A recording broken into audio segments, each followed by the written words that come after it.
ಬನ್ನಿ ಇವತ್ ನಾವೆಲ್ಲರೂ ಸೇರಿ ಭಾರತದ ಇತಿಹಾಸದ ಒಂದು ಬಹಳ ಕುತೂಹಲಕಾರಿ ಕಥೆಯನ್ನ ಕೇಳೋಣ. ಕಲ್ಪಿಸ್ಕೊಳ್ಳಿ, ಒಂದು ಸುಂದರವಾದ ಸಂಜೆ. ಶಂಕರಜ್ಜ ತಮ್ಮ ಮೊಮ್ಮಕ್ಕಳಾದ ಅನನ್ಯ, ರೋಹನ್ ಮತ್ತು ಮೀರಾ ಅವರನ್ನ ಒಟ್ಟಿಗೆ ಸೇರಿಸಿಕೊಂಡು ಒಂದು ಕಥೆ ಹೇಳ್ತಾ ಇದ್ದಾರೆ. ಇವತ್ತಿನ ಅಖಂಡ ಭಾರತ ನಿರ್ಮಾಣ ಆಗೋದಕ್ಕೂ ಮುಂಚೆ ನಮ್ಮ ದೇಶ ಹೇಗಿತ್ತು ಅನ್ನೋದರ ಬಗ್ಗೆ ಅವರು ಹೇಳ್ತಾ ಇರೋ ಈ ಸಂಭಾಷಣೆಯ ಮೂಲಕವೇ ನಾವಿಂದು ಒಂದು ಬಹುದೊಡ್ಡ ಇತಿಹಾಸವನ್ನ ಕಲಿಯಲಿದ್ದೇವೆ. ರಾಜವಂಶದ ಭರವಸೆ ಮತ್ತು ಸಂಸ್ಥಾನಗಳ ಏಕೀಕರಣ.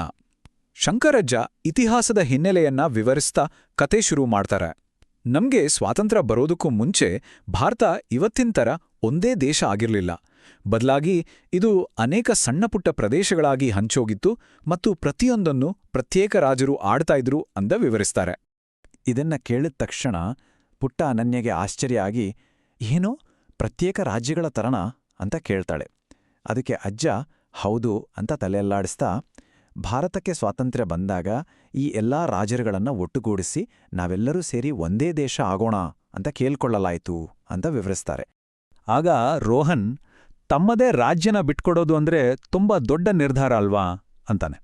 ಮೀರಾ ಕೂಡ ದನಿಗೂಡಿಸಿ, ಹಾಗಾದ್ರೆ ಅವರಿಗೆ ಇದಕ್ಕಾಗಿ ಯಾವುದಾದ್ರೂ ಬಹುಮಾನ ಕೊಟ್ರಾ ಅಂತ ಕೇಳ್ತಾಳೆ.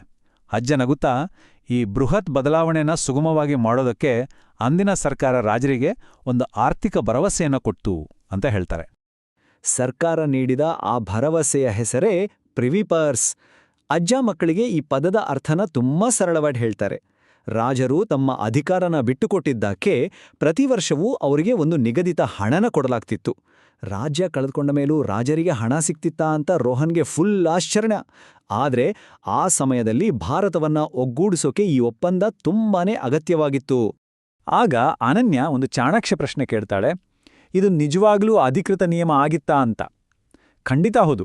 ವಾಸ್ತವವಾಗಿ ಈ ಒಪ್ಪಂದ ಎಷ್ಟೊಂದು ಪ್ರಮುಖವಾಗಿತ್ತು ಅಂದ್ರೆ, ಇದನ್ನ ನಮ್ಮ ಭಾರತದ ಸಂವಿಧಾನದಲ್ಲೇ 290 ಮತ್ತು 291ನೇ ವಿಧಿಗಳ ಅಡಿಯಲ್ಲಿ ಸ್ಪಷ್ಟವಾಗಿ ಬರೆಯಲಾಗಿತ್ತು. ಇನ್ನು ಪ್ರಜಾಸತ್ತಾತ್ಮಕ ಬದಲಾವಣೆ ಅಂದ್ರೆ ಹಳೆಯ ನಿಯಮಗಳನ್ನ ಪ್ರಶ್ನಿಸೋಕೆ ಶುರು ಮಾಡಿದ್ದು. ಇಲ್ಲಿ ಅಜ್ಜ ಕಥೆಯ ತಿರುವನ್ನ ಹೇಳ್ತಾರೆ. ನೋಡಿ, ವರ್ಷಗಳು ಕಳೆದಂತೆ ಭಾರತ ಒಂದು ಬಲವಾದ ಪ್ರಜಾಪ್ರಭುತ್ವ ರಾಷ್ಟ್ರವಾಗಿ ಬೆಳೆಯಿತು. ಪ್ರಜಾಪ್ರಭುತ್ವದಲ್ಲಿ ಎಲ್ಲರೂ ಸಮಾನರು ಅನ್ನೋ ಕಲ್ಪನೆ ಬಂದಾಗ ರಾಜಮನೆತನಕ್ಕೆ ಕೊಟ್ಟಿದ್ದ ಈ ಹಳೆಯ ಭರವಸೆಗಳ ಬಗ್ಗೆ ಜನರಲ್ಲಿ ಪ್ರಶ್ನೆಗಳು ಶುರುವಾಯಿತು. ಇದನ್ನ ಅರ್ಥ ಮಾಡ್ಕೊಂಡ ಮೀರಾ ತಕ್ಷಣ, ಕೆಲವರಿಗೆ ಮಾತ್ರ ಈ ಥರ ವಿಶೇಷವಾಗಿ ಹಣ ಕೊಡೋದು ಅನ್ಯಾಯ ಅಲ್ವಾ ಅಂತಾಳೆ. ಹೌದು, ಅಜ್ಜ ಹೇಳೋದು ಕೂಡ ಇದನ್ನೇ. ಇಡೀ ದೇಶದ ಜನ ಇದೇ ಪ್ರಶ್ನೆಯನ್ನ ಕೇಳಕ್ ಶುರು ಮಾಡಿದ್ರು. ಹಿಂದೆ ರಾಜರಾಗಿದ್ರು ಅನ್ನೋ ಒಂದೇ ಕಾರಣಕ್ಕೆ ಸಾಮಾನ್ಯ ಜನರ ತೆರಿಗೆ ಹಣದಿಂದ ಕೆಲವರಿಗೆ ಮಾತ್ರ ವಿಶೇಷ ಹಣ ಯಾಕೆ ಕೊಡಬೇಕು? ಒಮ್ಮೆ ಈ ಐತಿಹಾಸಿಕ ಟೈಮ್ಲೈನ್ ಕಡೆ ಗಮನ ಹರಿಸೋಣ. ಸ್ವಾತಂತ್ರ್ಯ ಪೂರ್ವದಲ್ಲಿದ್ದ ಅನೇಕ ಸಂಸ್ಥಾನಗಳಿಂದ ಹಿಡಿದು 1947ನಲ್ಲಿ ಭಾರತದ ಏಕೀಕರಣ ಹಾಗೂ ಪ್ರಿವಿಪರ್ಸ್ ಜಾರಿಗೆ ಬಂದಿದ್ದನ್ನ ಅಜ್ಜ ವಿವರಿಸ್ತಾರೆ.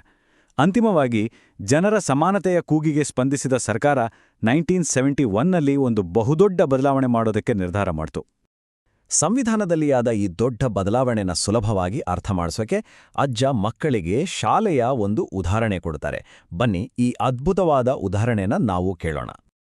ಕಲ್ಪಿಸ್ಕೊಳ್ಳಿ, ಶಾಲೆಯಲ್ಲಿ ಒಂದ್ ಕಡೆ ಹಳೆಯ ಕ್ಲಾಸ್ ಲೀಡರ್ಸ್ಗೆ ಮಾತ್ರ ಲೈಫ್ ಟೈಮ್ ಫ್ರೀ ಸ್ನ್ಯಾಕ್ ಸಿಗೋ ನಿಯಮ ಇದೆ. ಇದನ್ನ ಕೇಳಿ ರೋಹನ್ ತನಗೂ ಆ ನಿಯಮ ಬೇಕು ಅಂತಾನೆ. ಆದ್ರೆ ಇನ್ನೊಂದು ಕಡೆ ಶಾಲೆಯ ಹೊಸ ನಿಯಮ ಬಂದಿದೆ. ಎಲ್ಲರನ್ನೂ ಸಮಾನವಾಗಿ ನೋಡಬೇಕು, ಯಾರಿಗೂ ಸ್ಪೆಷಲ್ ಟ್ರೀಟ್ಮೆಂಟ್ ಇಲ್ಲ. ಹೊಸ ನಿಯಮದ ಪ್ರಕಾರ ಆ ಫ್ರೀ ಸ್ನ್ಯಾಕ್ಸ್ ನಿಲ್ಲಿಸಲೇಬೇಕು ಅನ್ನೋದು ಅನನ್ಯಳಿಗೆ ತಕ್ಷಣನೇ ಅರ್ಥ ಆಗ್ಬಿಡುತ್ತೆ. ಕಾನೂನಿನ ಮುಂದೆ ಸಮಾನತೆ ತರೋದಕ್ಕೆ ಬಂದಿದ್ದೇ 26ನೇ ತಿದ್ದುಪಡಿ. ಶಾಲೆಯ ಸ್ನ್ಯಾಕ್ಸ್ ಕಥೆಗೂ ರಾಜರ ಕಥೆಗೂ ಎಷ್ಟೊಂದು ಹೋಲಿಕೆ ಇದೆ ಅಲ್ವಾ? ಮೀರಾ ತಕ್ಷಣ ಈ ಹೋಲಿಕೆನ ರಾಜರಿಗೆ ಅನ್ವಯಿಸ್ತಾಳೆ. ನೋಡಿ, ಈ ಬದಲಾವಣೆ ಉದ್ದೇಶ ಯಾರಿಗೂ ಶಿಕ್ಷೆ ಕೊಡಬೇಕು ಅಂತ ಖಂಡಿತ ಆಗಿರಲಿಲ್ಲ. ಬದಲಾಗಿ ರಾಜವಂಶದ ಆ ವಿಶೇಷ ಸವಲತ್ತುಗಳನ್ನು ತೆಗೆದುಹಾಕಿ ಕಾನೂನಿನ ಮುಂದೆ ಎಲ್ಲರೂ ಸಮಾನರು ಅನ್ನೋ ನೈಜ ಸಮಾನತೆಯ ಕಡೆಗೆ ಸಾಗುವುದಾಗಿತ್ತು. ಹಾಗಾದ್ರೆ 1971ರ 26ನೇ ಸಂವಿಧಾನ ತಿದ್ದುಪಡಿ ನಿಖರವಾಗಿ ಏನೇನ್ ಮಾಡ್ತು ಅಂತ ಅಜ್ಜ ವಿವರಿಸ್ತಾರೆ. ಅದು ಪ್ರಿವಿಪರ್ಸ್ ವ್ಯವಸ್ಥೆನ ಸಂಪೂರ್ಣವಾಗಿ ರದ್ದುಗೊಳಿಸ್ತು, ಆ ವಾರ್ಷಿಕ ಹಣದ ಪಾವತಿಯನ್ನ ನಿಲ್ಲಿಸ್ತು ಮತ್ತು ಸಂವಿಧಾನದಿಂದಲೇ ಆ ವಿಧಿಯನ್ನ ತೆಗೆದುಹಾಕ್ತು. ದೇಶ ಮುಂದಕ್ಕೆ ಸಾಗ್ತಾ ಇದ್ದ ಹಾಗೆ ಹಳೆ ನಿಯಮವನ್ನ ಅಳಿಸಿ ಹಾಕಿದ ಹಾಗಾಯ್ತು ಅಂತ ರೋಹನ್ ಹೇಳಿದಾಗ ಅಜ್ಜ ಸಂಪೂರ್ಣವಾಗಿ ಒಪ್ಕೋತಾರೆ. ಕತೆಯ ಕೊನೆಗೆ ಅಜ್ಜ ಈ ಇಡೀ ಘಟನೆನ ಬಹಳ ಸುಂದರವಾಗಿ ಸಮರೈಸ್ ಮಾಡ್ತಾರೆ. ಆರಂಭದಲ್ಲಿ ಭಾರತದ ಒಕ್ಕೂಟಕ್ಕೆ ಸೇರೋದಕ್ಕೆ ಅಂತ ಕೊಟ್ಟಿದ್ದ ಆರ್ಥಿಕ ಭರವಸೆನ ಸಮಾನತೆಯ ದೃಷ್ಟಿಯಿಂದ 1971ರಲ್ಲಿ ಸಂಪೂರ್ಣವಾಗಿ ರದ್ದುಗೊಳಿಸಲಾಯಿತು. ರಾಜರಿಗೆ ಸಿಗ್ತಿದ್ದ ವಿಶೇಷ ಸೌಲಭ್ಯಗಳೆಲ್ಲ ರದ್ದಾಗಿವೆ, ಈಗ ಎಲ್ರೂ ಸಮಾನರು ಅನ್ನೋ ಸತ್ಯನ ಕೇಳಿ ರೋಹನ್ ಮತ್ತು ಅನನ್ಯ ಸಖತ್ ಖುಷಿ ಪಡ್ತಾರೆ. ಕೊನೆಗೆ ಅಜ್ಜ ನಗುಮುಖದಿಂದ ಸಂವಿಧಾನ ಕಾಲದೊಂದಿಗೆ ಬೆಳೆಯುತ್ತದೆ ಅನ್ನೋ ಒಂದು ಸುಂದರವಾದ ಹಾಗೂ ಆಳವಾದ ಮಾತನ್ನ ಹೇಳ್ತಾರೆ.